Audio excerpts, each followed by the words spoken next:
Hello everybody, and you're very welcome to this special 100th episode of the Activist Lawyer podcast, normally hosted by co-founder of Activist Lawyer Sarah Henry. But on this occasion we are turning the tables, and it's me, Jonathan McKeown, Sarah's co-founder, who will be doing the interviewing. We will be having a comprehensive review of the history of the podcast so far, what we think has been achieved, and what we hope to achieve in the future for the Activist Lawyer community. So, Sarah, welcome to the show. Thank you. So up until now, I'm sure you've been very comfortable in this chair, but I'm hoping that doesn't change too much with you on the receiving end of the questions today. Oh, well, it's a little bit daunting, but it's a good way to put myself in the shoes of those that I've interviewed and have had the pleasure of interviewing so far. So we'll see how it goes. And so many of them so far. It was fabulous. Yeah. So it's incredible to think that the Activist Lawyer podcast has been running for over 4 years now. It's one of those cliches, where does the time go? Exactly. But we would love to hear your reflections on the impact of the podcast, as well as any key learnings and insights you think you've gained along the way. Well, thanks again. I mean, it's been an amazing journey, and it's only when you take time to really sit back and reflect. We're at our 100th episode. We've covered a broad range of legal issues and themes. So it's a nice moment to reflect and look back on all of those guests that we've had on. And the true heart of the podcast is, of course, the guests, our activist lawyers who have so kindly, given us their time and shared their stories and their experiences. And also I will shout out to our team here in the Granite podcast studio. We've a great team behind us here, so it's been fantastic. Well, absolutely. I mean, I think that's another part of it, which we don't necessarily always see in any thing that you watch, or see that there is a background crew who sort things out for us. And I think with what we've gone through in the last 4 years, Colleen and Jessica in particular have learned an awful lot about podcasting and about video podcasting and audio recording generally. They should probably do a part-time degree in audio engineering at this stage. But they've become very proficient, so we do have to thank them greatly for the efforts that they have made to make this show a success. So what key lessons or observations have you taken away from interviewing so many lawyers? Gosh, well, I suppose one of the issues that stands out to me is how consistent some of the responses are to certain questions. So we tend to ask all of our guests similar questions. For example, the one about activism and the law, which feeds in nicely to the theme of our podcast as a whole.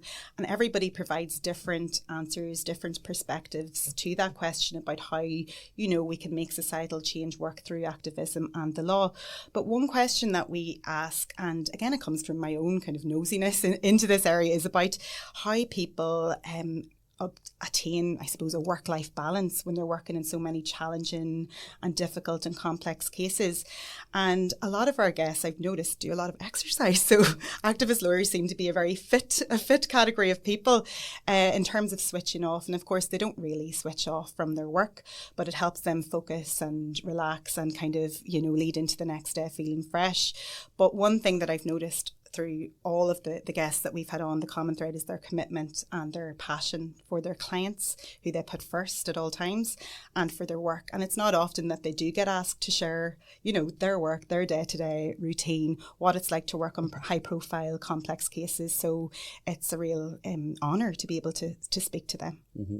Well, and that's, I suppose, it leads on to your own empathy for these people that you're interviewing, because your own background is immigration and human rights law. And does that, do you think, give you that extra ability to host this show so well?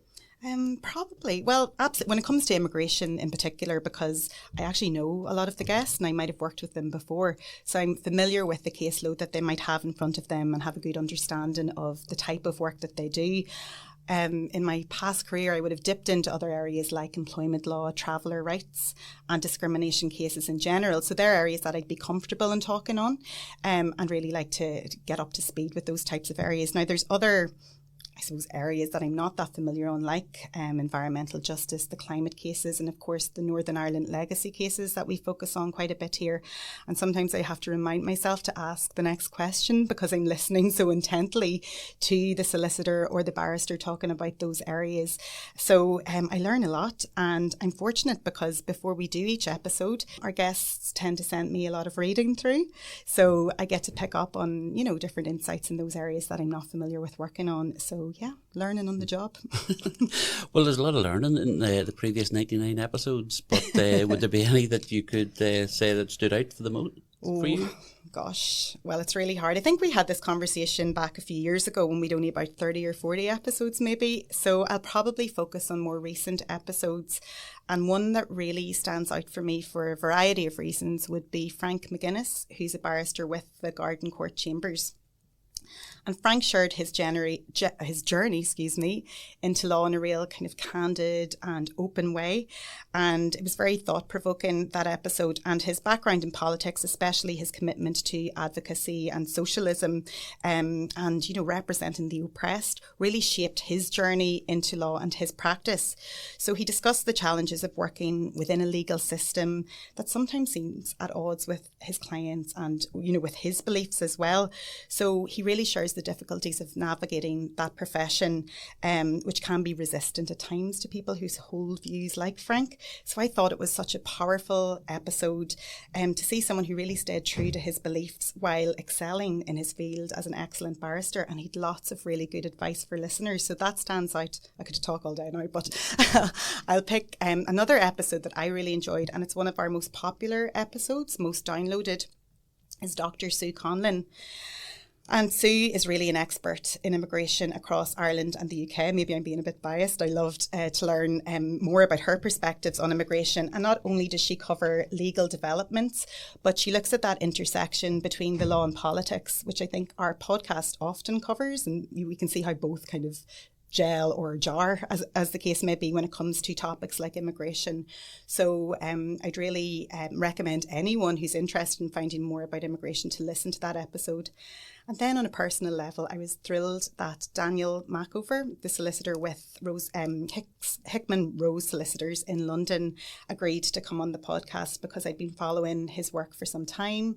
He was interviewed a lot on what's happening in Palestine to get his perspective. And even his journey into human rights law is really fascinating because it's shaped by his family's history and his early experience of injustice, which forced his family to move from Israel. And they were advocates for justice for Palestinians at the time to England, where he just pursued justice as a young solicitor and barrister, committed to defending people who are vulnerable and without voice. His work representing families who have lost loved ones in police custody, he goes into that in some detail, is just really impactful, and he really puts the client front and centre of everything he does. So I admire his commitment and his approach to law. And there's one part of his podcast that really stands out for me, and it's his hope that the younger generation, the next generation of lawyers, really hold that baton and continue, to feel empowered and to champion those people who have need legal representation and a voice. So, and yourself, Jonathan, a lot of our podcasts are done via Zoom. I'm glad you mentioned Jessica and the technical people behind this, because it certainly isn't me. But I really love when we get someone in the studio, because you just have that kind of, personal, you have a chat beforehand and you get to know their background a little bit. And one person who really stood out for me, and it was a joy to have him in the studio, was Gary Daly, who is a solicitor from Dublin. And we've stayed in touch because Gary not only works as a solicitor, but outside of that, he is so committed to justice. And he has set up different groups as well to combat racism. He does a lot of work with asylum seekers and the homeless. And just to see him in action, it kind of, makes you think that is the definition of an activist lawyer. It's not a job to him, it's a vocation. So a very impressive person there who really lives and breathes his work. But there's so many. I'll just mention Wendy Joseph, who is the judge from the Old Bailey, Wendy Joseph Casey, and her description and her stories that she shares about the interactions within the courtroom really fascinated me, and all of the personalities that she has to deal with, from the witnesses to the jury to barristers who kind of bounce off each other. I hadn't really explored that before ever, so it was a real honour to hear her perspective and her kind of thoughts on the system in general. Kieran Moyna, again, we've had quite a few from Phoenix Law solicitors on, and he, again, has done just groundbreaking work, has changed the lives of so many people here in our community in Northern Ireland and further afield with his work around LGBTQ plus cases. Enda McGarity, another solicitor, local again, I'm giving a shout out to all of our local solicitors, but he's a great example of somebody who can work, commit so much time to very different, diverse areas like COVID inquiry that he was working on here, and also Lough Neagh, which of course is an environmental and climate justice issue. And I can't not mention Oscar Davies, who is a non-binary barrister working with Garden Court Chambers again. And Oscar, yes, talks about their clients and their caseload, but really it's their journey into becoming a barrister and the unique challenges that they face as a non-binary member of the non-binary community. It's just enlightening, and it was really just a humbling experience to have them share, their perspective. But it also makes us think, where are we? We need to really look at the legal profession in terms of, more diversity, and really opening it up to people who maybe feel marginalised or a little bit intimidated of joining the profession. So that's one to look out for. Well, you might not remember that the question was, what was your one favourite episode? And I have to say I'm delighted that... We could talk all day here about them. And I'm sorry if I've left out anybody. There's so many. But well, I think that's again a fabulous endorsement of the project so far, that you've got so many in the first 100 to look back on. It's brilliant. Now, as you mentioned earlier, in general, we rarely get to hear about the lawyers themselves, and it is always enjoyable to learn about their personal journeys, particularly when they faced significant challenges. And I think that's part of what the activist lawyer was about when we first talked about doing it. It was because it was so easy to disparage and almost dehumanise activist lawyers, and that was what was being done very successfully. So, how do you see, or could you give us an example of someone who has been through something that was like a significant personal challenge? Gosh, well, Leslie Thomas KC is a fantastic lawyer and a fantastic person. Also authored a book about his experiences, and he's one of the leading figures who represented individuals who've suffered, again, mistreatment or died in police custody. And Leslie shared his personal story. It's a lovely story, but also it's hard to read, because he grows up as a young black man in London in the 1970s, 1980s, and he faces extreme discrimination himself. Incidents he mentioned involved the police, and of course this shaped his career journey and his commitment to justice for others. And in that episode, Leslie shares how systemic racism exists within the profession itself. And he talks about judges and their attitudes and how he's responded to that, but also his colleagues as well. And it's very enlightening, but also it's quite unsettling as well. But I really appreciate someone like Leslie who can come on, speak about his experiences so openly, and also encourage other people who might feel a little bit intimidated or marginalised, to follow in Leslie's footsteps, or people like him, and, pursue their career that they want to. Mm-hmm. Yeah. And obviously Leslie has put all of his learnings and experience into a book. He did, and, yes. That was something which you covered in the Activist Lawyer Book Club. So, and how's it going? Well, like anything else, it takes time to build an audience. We're not quite there. But actually, an academic who attended one of the book clubs had mentioned that she believes that younger people don't read as much as they used to. I don't know about that, but I think the podcast is a good way for anybody to get that kind of, quick information and snippet into somebody's life or an area of law that they're interested to. But I'd still I'd still like to build upon the book club, I think, and have it as a real accessible resource for people. And I mean, we've discussed books by guests who've been on the podcast, which is amazing. I mean, to have Harriet Wistrick on from the Centre for Women's Justice and discuss her book, Sister-in-Law, which was just released around the same time as the podcast that we interviewed with her. I mean, that was such a privilege. A lot of her work focuses on women who were imprisoned for killing their abusive partners. And she had her and her team and other colleagues that she worked with, she charts how they had the decision or the rulings reduced to, the sentence reduced to manslaughter, and how she takes you through that journey of the hard work behind the scenes until that moment that her client's released from prison. And I feel like it's just a real kind of in-depth analysis or snapshot of an activist lawyer's life. So she was a great guest. Yes.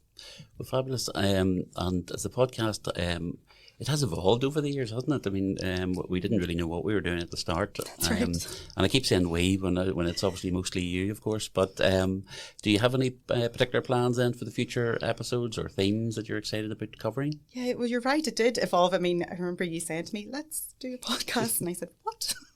What are you talking about? But we did it. I mean, it was very timely at that time back in 2020 with everything that was going on in terms of the government. And you've mentioned at the start about the dehumanisation of human rights lawyers and particularly those working in immigration. So we have evolved. But yes, I'm always thinking about maybe how we can diversify the content and, of course, the guests and provide fresh perspectives. One area that I'm keen to explore and know nothing about is the intersection of law and technology. Because we're seeing rapid developments in areas like AI that we spoke about a little bit before we come on, and data privacy and cyber law. So I'd like to have experts on to discuss the legal implications of these advancements.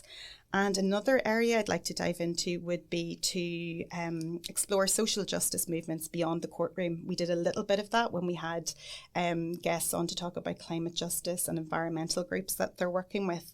Katie DeCawe from Friends of the Earth and Mark Willers KSE spoke about how they achieve justice through working with grassroots campaigners. So I'd like to do that a little bit more.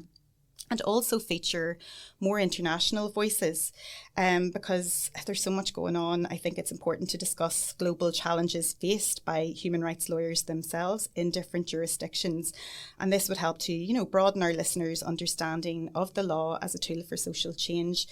We've started to do that a little bit in terms of amplifying the voices of lawyers who are working in extremely difficult positions and difficult and challenging circumstances. For example, we've received lots of positive comments about our guests who joined us from Palestine, who, we also have had expert lawyers on to talk about the situation. But for lawyers and advocates who are working under those very difficult circumstances, it's been a very humbling experience to interview them. Some of the episodes, particularly those with Dr. Munir Nusayba and Khalid Guzmar, who is from Defence for Children Palestine. We probably cut a lot of the parts out where I've become very emotional in speaking to them, and you really get to see the struggle that they face as organisations or individuals who are trying to continue their advocacy under impossible circumstances. So that's been great. And you'll know that we also had a campaign that we supported last year, and I want to continue to do that with this campaign and others. That was the campaign to end gender apartheid. We had 3 guests on who are leading this campaign in Ireland. And, we had Robin Swan, Makbouba Faiz and Maya Ostovar, who spoke about the situation for women under oppressive regimes in Iran and in Afghanistan. So we hope to continue to work with them, amplify their campaign, share the resources available for that, and work more with others and, continue to follow that work up going forward. That's it. We're going back to legal technology. You'll be having Jude Copeland back on if you want to cover an episode on that. Well, I think I mentioned he was one of my favourite episodes back not long ago when we did this before. But yes, we'll certainly invite Jude back. Fantastic. So it is one of those things about the evolution, though we talked about it, is the legal landscape is changing. It's constantly changing. And how do you see the podcast changing then to reflect those trends or challenges in the law? I think it has to, because, I mean, one thing about the legal profession is it's very dynamic. The landscape's always evolving, even from when we started out doing the podcast, so much has changed. And a lot of the work that we talk about is shaped by politics. It just essentially is. So new legislation, new court decisions and social movements that are shaping the way for developments within the law. So we've certainly seen more around climate litigation and, as we've mentioned there, rights of digital platforms and users, that kind of intersection between law and technology, and of course developments or not around international human rights law. So it's important that we do keep up to speed with that. So as trends develop, I think it's important for the podcast to reflect those changes and keep our listeners informed about emerging areas of the law. I'm excited to feature more conversations around the future of practice itself, including technology and how younger lawyers are approaching the profession, because we do get a lot of queries in and comments from younger listeners. And, I'm so far removed from what they're doing now, but, they have ideas and they also want to know how to, get into specific areas of the law. So there's still room there, I think, to provide guidance and insights from our guests into how somebody can get into their areas of practice. Well, I think we're recording this podcast in the same week that Prince Harry has had his success against Rupert Murdoch. And I think it's interesting from a slight comparison with activist lawyer is that he was effectively dehumanised by the media to undermine and undercut his ability to challenge what was going on in his life. And I think that was it's a useful analogy for what goes on. You mentioned earlier about politics and it impacting on activism. But I mean, what role do you see the podcast then playing in that wider legal community and highlighting these types of issues for the public? Mm-hmm. Well, I hope the podcast continues to be a platform for amplifying important voices and causes, obviously, within the legal community. But the goal would be, I suppose it's always been, it's evolved to be a platform to make legal issues more accessible and more relatable to a wider audience. So I kind of see it as a bridge between legal professionals and the public, and maybe making kind of the whole legal system more accessible to show how lawyers can be powerful agents for social change, but also are humans as well. And I think we've gone some way, maybe with our guests, to show that. And in future, I think I'd like to expand the podcast reach. How do we do that? I suppose we've started collaborating a little bit with law schools, which has been really effective. And they've been using our podcast as a resource, which when I heard that, I couldn't believe it. Yep. So we're going to have to capitalise on that and follow that up. And also legal organisations, we've been talking with other organisations across Europe. There's one in Germany who does similar things to us, and it's been lovely to reach out to them, and they're going to interview us about our podcast. So excellent. That's a good way to reach out and obviously create educational content that not only informs people but also inspires action, which is what we want. So I hope it continues to create this sense of community for activists and lawyers who are passionate about using their skills. And I think we've done that a little bit. We still stay in touch with a lot of our guests, and they're very kind in terms of sharing ideas with us as well. And also, as I said, younger people to engage with people who are interested in becoming lawyers and want to pursue a career in law but have some questions around it. One person just on this question that really springs to mind is Martin McDonough, who came on the podcast. He's not yet a lawyer, not a solicitor or a barrister, but is pursuing that as a career. I think it was the bar that he wanted to go to. But he is from the traveller community in Ireland, and because of the injustice and the discrimination that he faced and he witnessed with members of his family and friends, he was just committed to pursuing this career in law and to have his own practice that covers a broad spectrum of human rights law. So it'd be good to tap into that a little bit more and encourage people and make sure that our guests are able to provide, advice and real insights into the area. Mm-hmm. Well, obviously this has been quite a review then of our last 4 years. And I know they say self-praise is no praise, so I will have to praise you today to say it is incredible that we took that initial idea and you ran with it and have done such an amazing job over the last 4 years. So I personally want to thank you for that and say that you've done a phenomenal job, and certainly I think this wouldn't have happened without your dedication, so really appreciate that. Thank you, Jonathan. Right. Now, so lastly, you'll be glad to know, we will let this agony for you dissipate, and we'll have one last question for you before we wrap up.